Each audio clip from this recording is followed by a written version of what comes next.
આજરોજ મહારાણા પ્રતાપની જન્મજયંતિ પ્રસંગે વડોદરા મહાનગર સેવા સદન અને શહેરના રાજપૂત સમાજ દ્વારા ફતેગંજ સ્થિત આવેલ તેમની પ્રતિમાને પુષ્પાંજલિ અર્પણ કરવામાં આવી હતી।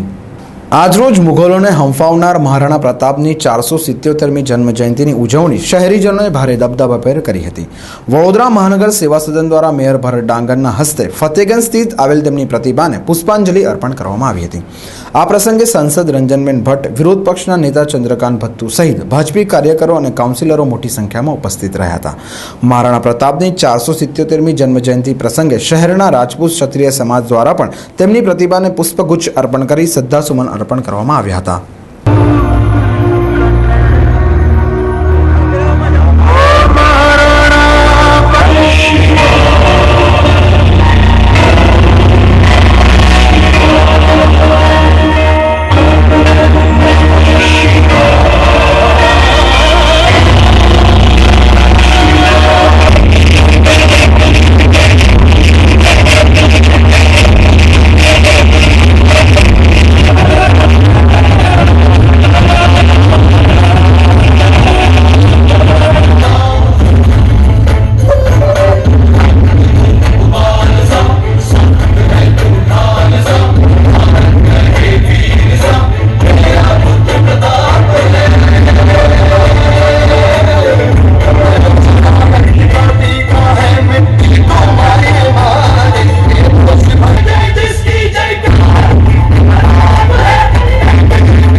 શહેરની અંદર મહારાણા પ્રતાપની આ ભવ્ય પ્રતિમા 2008માં માનનીય મુખ્યમંત્રીશ્રીના વરદ હસ્તે પ્રસ્થાપિત કરવામાં આવી। ત્યારથી તે વડોદરાની અંદર વસતા સમગ્ર દેશના રાજપૂતો આજે મહારાણા પ્રતાપ જન્મજયંતિ નિમિત્તે કમાટી બાગમાં એકઠા થઈ રાજપૂત વસ્ત્રમાં પરિધાન થઈ અને મહારાણા પ્રતાપને શૌર્યાંજલિ અર્પિત કરવા માટે થઈ એની આન બાન અને શાનને જે રીતે પ્રતિષ્ઠા મળે એ રીતે તમામ રાજપૂત એકત્રિત થઈ અને મહારાણા પ્રતાપને શૌર્યાંજલિનો કાર્યક્રમ અર્પિત કરે છે।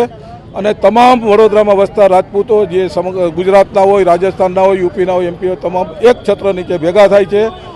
રાજપૂત શક્તિ, રાજપૂતોએ અત્યાર સુધી દેશમાં આપેલા બલિદાનો અને આ દેશની જે સંસ્કૃતિ ટકી છે તે મહારાણા પ્રતાપ અને શિવાજી જેવા વીર બહાદુરોની હિસાબે ટકી છે। સંસ્કૃતિને યાદ કરવા માટે થઈ આજે સમગ્ર અમે એકઠા થાય છીએ, એને જ યાદ કરવા માટે થઈ અને આજે રાત્રે પણ અમે દર વર્ષે મહારાણા પ્રતાપ જન્મજયંતિ રીતે વીરને શૌર્યાંજલિ અર્પિત કરવા માટે થઈને ભવ્ય લોકડાયરાનું પણ આયોજન કરીએ છીએ।